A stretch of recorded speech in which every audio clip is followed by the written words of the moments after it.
Thanks, Ray. We're going to be doing a book signing later today, and I wanted to focus on a couple of items in your book that I thought were particularly prescient for this group and what you talked about just now in terms of being prepared.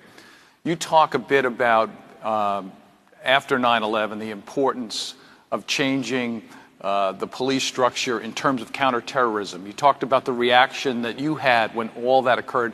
Talk to us about that. You obviously had been the police commissioner previously, now the horrific acts of 9/11. Tell us what was going through your mind and what you did, and then talk a bit about the culture of the police department that you were able to adjust and change and modify. Yeah, as you said, John, I was the police commissioner before, during the first World Trade Center attack. Of course, we had the horrific events of 9/11. Michael Bloomberg was elected to be mayor 56 days after 9/11. So we knew, speaking to each other, that we had to do something more. We had to protect the city. And I can tell you there was an awful lot of gloom and doom during those days between when Mayor Bloomberg was elected and when he took office. So we wanted to do something both substantively and symbolically. We wanted to supplement what the federal government was doing to protect New York. We had those two major attacks. So we started our own counterterrorism operation. At least we laid plans to do that.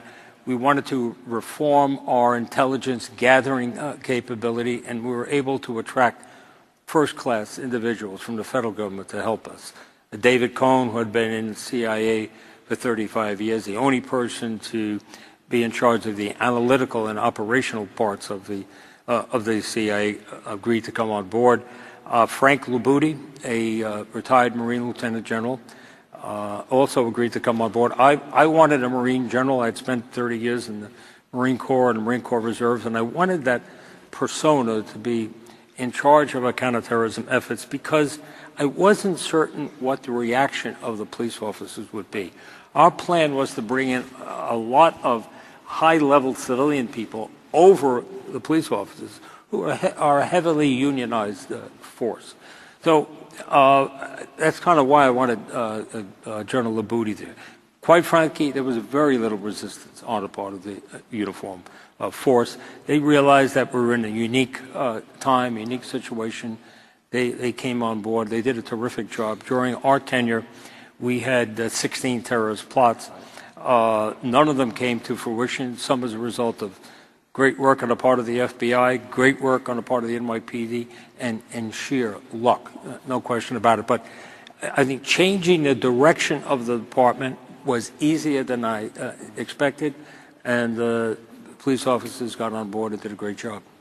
Yeah, we worked together briefly when you were with you were the Undersecretary of Enforcement. One of the things I know you talked a bit about was private-public partnership, the importance of that.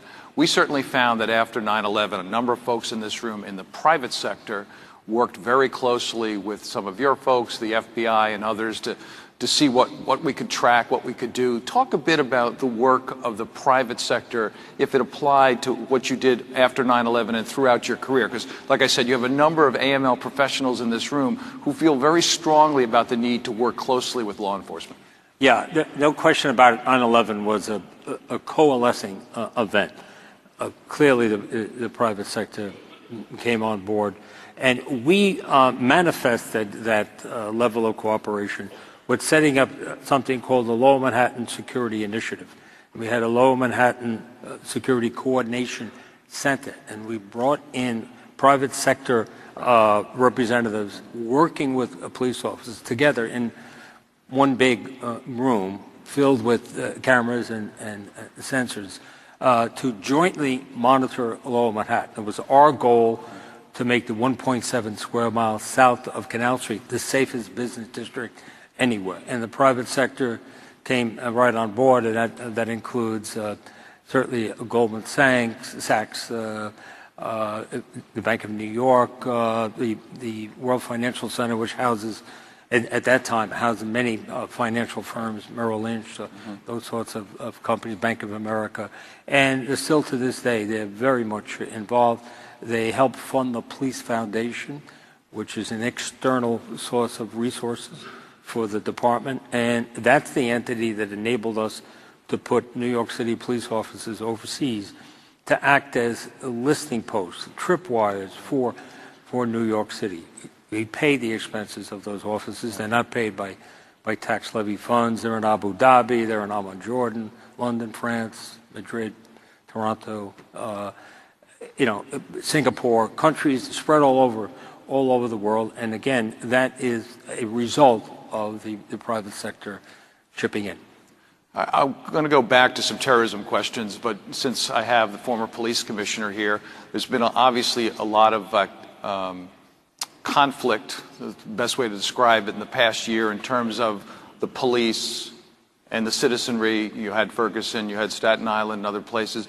From your sense as a dedicated public service person that's done police work his entire life, what's happening in that? Because obviously our brave men and women that work for the police are working as hard as they can, but obviously there's been some issues. What do you take from everything in the past year? Well, let me say, generally speaking, in the last 2.5 decades, crime has gone down dramatically in this country, and I attribute it mostly to smarter policing, smarter use of technology, and the police officers throughout the country are doing a much more effective job, I think, to a great extent because of the information that's in their hands. But when you see these videos that have come out, now everybody 10 years of age or older has a camera in their possession. When you see some of these videos, they really are jolting and shocking.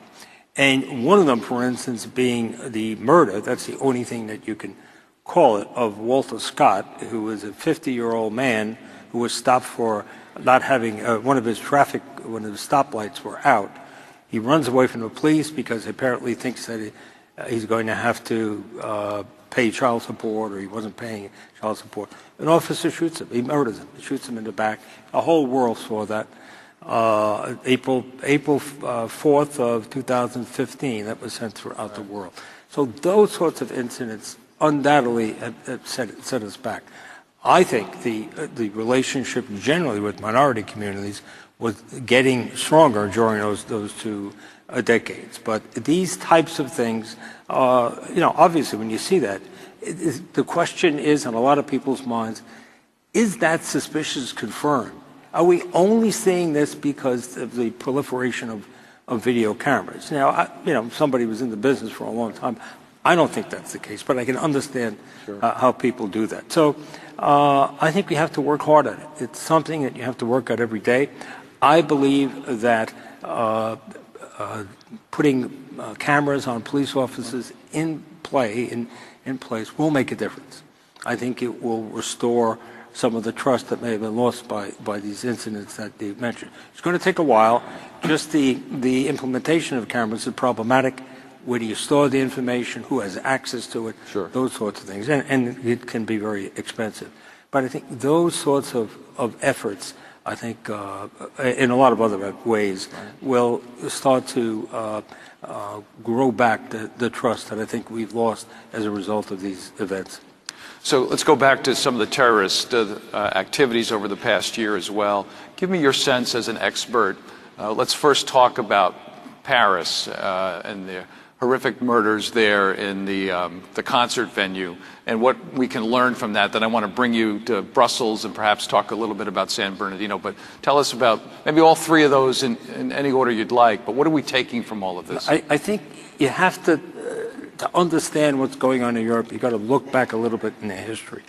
After World War II, there was a concerted effort to take away power from local police. There was a concern about Gestapos and that type of heavy-handed law enforcement going forward. So there were a lot of rules, regulations, and restrictions put on the police, and that included information sharing.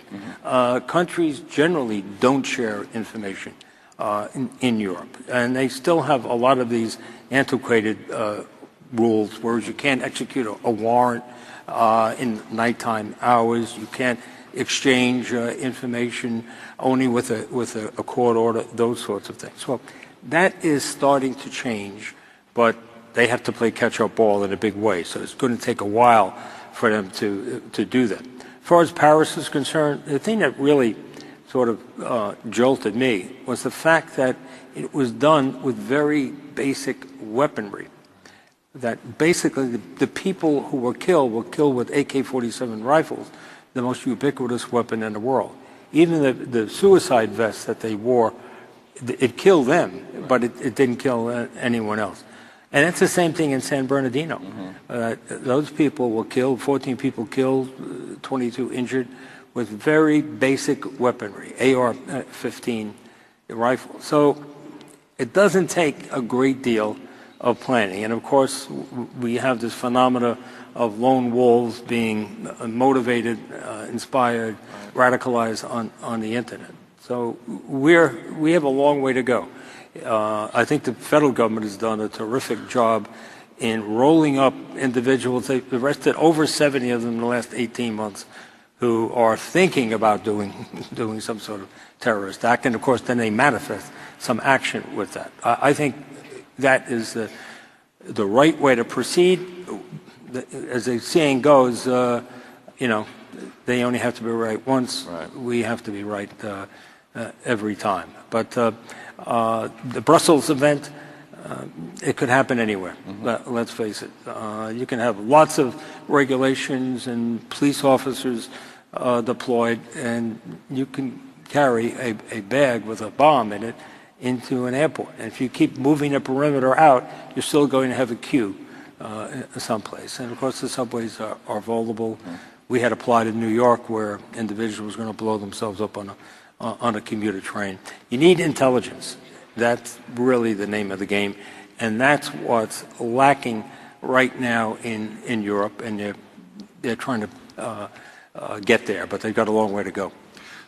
When we knew you were speaking, one of the things I couldn't wait to ask you about, related to San Bernardino to agree, is the Apple FBI controversy. Controversy is probably, an overstatement in terms of, I think some of us, I'll be first to say, some of us believe, we think protection should trump privacy in some cases. I'm not trying to push your answer, but make it political, huh? Yeah, not trying not to, but really, I mean, but that to me is very troubling that the FBI had to take the time that it did to go through this. They obviously were able to break the code and get the information. What do you take about all of that? Yeah.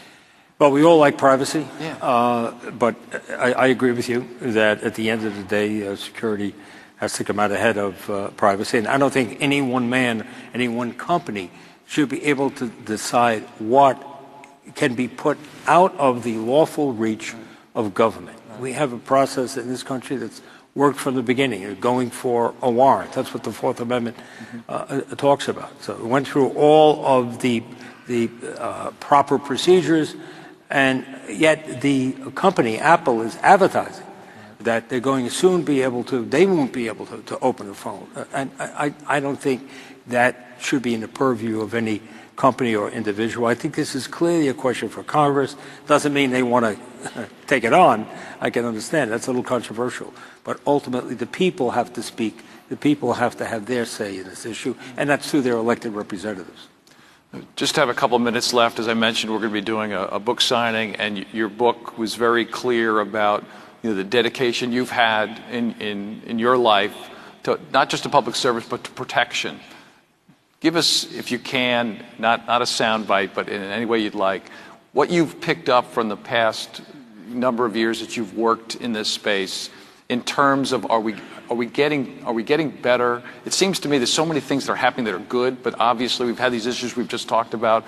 Sitting back with all of your experience, give the folks a note of hope going forward, because I think the dedicated men and women that you worked with that are still there, or people that are coming in have the same mission and motives. But give us a sense of where you are today in 2016. How do you think about all this? No question about it that we've gotten better, we've gotten stronger, we've really honed our skills.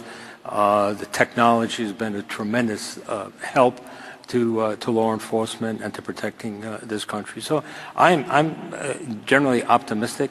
We can't stop every event, right, but we're doing a great job, and I think we have to continue the course that we're on with the expectation that some things are going to happen. That's the world in which we live. The people that we're fighting are, you know, they're fighting to a certain extent about issues that go back 1,400 years. Right. So it's not going to change anytime soon. We have to do everything we reasonably can within the Constitution to protect ourselves. I think that's going on now. I can't think of anything, hey, wow, we really should be doing this. I think we're moving forward on all fronts. I can tell you in the NYPD, when we put in all our practices and policies, they were overseen by a cadre of first-rate attorneys. Many former assistant U.S. attorneys working for the department. So we're very cognizant of people's constitutional rights. And I know that's the case really throughout government. Yet we're doing, I think, an excellent job of protecting ourselves. But hey, it's not going to be perfect. It just can't be in an open society in which we have, in New York City, for instance, maybe 10 million people a day coming in. You know, how do you screen that? How do you stop untoward acts? With great difficulty. But yeah, I'm optimistic about the future. I think the best days are ahead of this country, certainly as far as the professionalism of law enforcement, both on the federal and the local level. Well, Ray Kelly, thanks so much for coming today, but more importantly, thank you for your service and your career. We really do appreciate everything that you've done. Thanks for sharing some time with us this morning. Thank you very much, John. All right. Appreciate it, Tom. Thank you.